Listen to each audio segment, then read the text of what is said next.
They say every small town has a road you shouldn't drive after midnight. Ours was County Route 47, a narrow, cracked line of asphalt that cut through the desert. Locals call it the road that doesn't end. They say if you drive it alone after midnight, it loops back on itself. No matter how far you go, you'll end up right where you started.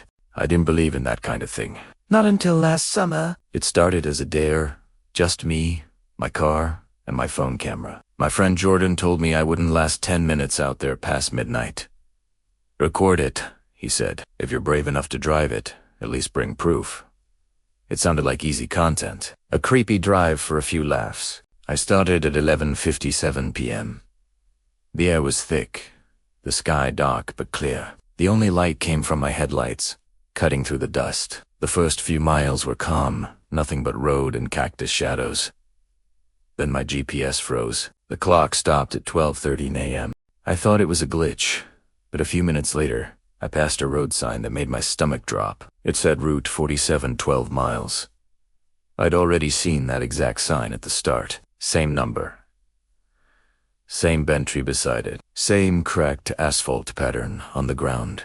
Primera slowed down, watching the same dark shapes of trees roll past. It felt like I was driving through a loop. Then, the radio came on by itself. Just a low hiss of static. No station number, no sound but the static. And then, through that static, a whisper said, "Keep driving." My heart stopped. I stared at the radio like it was alive. Then, another whisper. Softer.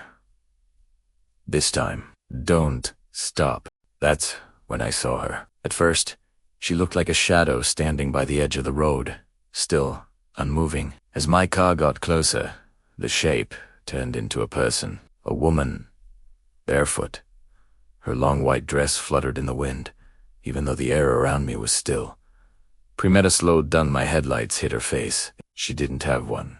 No eyes. No mouth. Just smooth, pale skin, stretched tight, where a face should have been. I slammed the brakes. My tires screeched across the asphalt. For a second, she didn't move. Then she tilted her head slowly to one side, like she was listening to something I couldn't hear. The radio hissed louder. "Don't look back." I panicked and hit the gas. The car lunged forward, and I drove as fast as I could. I didn't care about the road or the bumps. I just wanted to get out. But after a few minutes, the same sign flashed by again. Route 47 to 12 miles. I felt sick. I'd been driving straight. I hadn't turned once. Then I saw her again. The same woman. The same white dress, standing in the same spot. Primera, pa, sit. Here. A few minutes later, there she was again. Every time I drove past her, she was a little closer to the road. I picked up my phone to record it, but when I looked at the screen, the video feed glitched. The image stuttered and froze. When I replayed it, every few frames showed her face pressed against the car window. Even though I was alone, the clock still said 12:13 a.m. I kept driving, heart racing, palms sweating. The fog was getting thicker now, swirling around the car like smoke. The road was vanishing beneath me. And then, through that gray haze, I saw lights a gas station sign flickering weakly. I pulled in fast. The place looked abandoned, 2 broken pumps, 1 flickering bulb hanging over the door. There were no cars, no people, not even insects buzzing around the light. Just silence. I stepped out, my shoes crunching on gravel. The air felt heavy, almost wet, like the desert had turned into a swamp. I walked toward the small store. The door was cracked open. Inside, everything was coated in dust, shelves half empty. A single calendar on the wall. Tidate read, August 12th, 1998. I turned around to leave, and then I heard it. A phone ringing. There was a payphone on the side of the building. Its metal cord, rusted, receiver hanging. It was ringing, loud, echoing across the empty station. I shouldn't have picked it up, but I did. At first, there was nothing, just static. Then, a deep, raspy voice whispered, "You're not supposed to stop." I dropped the phone and ran back to my car. I slammed the door, started the engine, and floored it out of there. But when my headlights hit the road again, I froze. She was there, standing in the middle of the lane. This time, her head was tilted upward, her arms hanging at her sides, and where her face had been blank before, now there were faint outlines, 2 holes, like something was trying to form eyes. And it was smiling. I screamed and hit the gas. The car plowed forward, right through her, or at least through where she'd been. The car shook violently.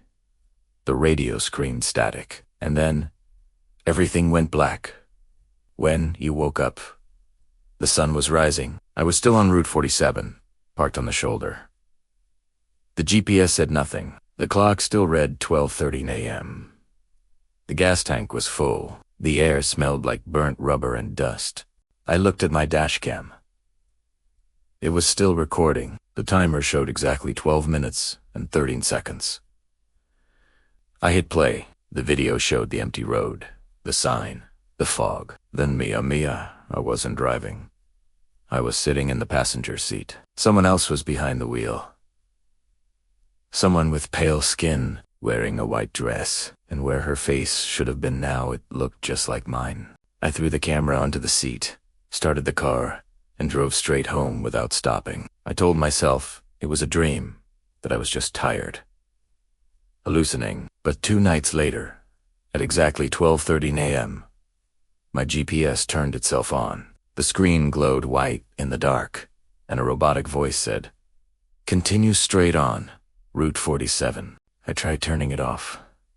It wouldn't stop. I even took out my phone battery.